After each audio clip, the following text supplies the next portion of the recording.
Саламатсыздар ма достар? Менің атым Гүлшат Рахимгелді қызы. Мен Алматы қаласынамын. Қазіргі таңда мен Тендервин онлайн курсын оқып жатырмын. Сабина Рафат қызымен бүгін офлайн кездесу болып жатыр. Бұл өте керемет кездесу.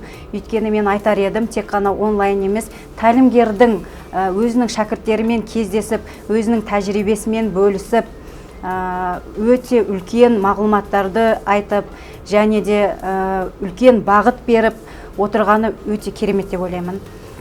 Содан кейін менің айтатыным, біздің елімізде көптеген жаңағы әйелдер ғана емес, ерлер қауымы жұмыссызбыз дейді. Көптеген адамдар өзінің жетістікке жетпеуіне басқаларды кінәлайды, қоғамды кінәлайды, болмаса үкіметті кінәлайды. Мен айтар едім, қазіргі заманда табыс табуға үлкен мүмкіндіктер бар.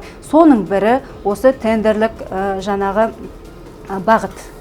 Сондықтан мен сіздерге айтамын, жобаларға қатысыңыздар, онлайн курстардан өтіңіздер. Бұл деген үлкен сіздерге берілген мүмкіндік.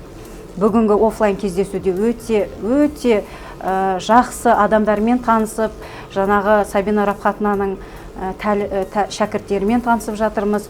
Өте үлкен, мен ойлаймын, үкіметке, осы мемлекетке деген, халыққа деген бір үлкен қолдау деп ойлаймын. Онлайн курсқа қатысыңыздар, офлайн курсқа қатысыңыздар. Сәттілік тілеймін сіздерге.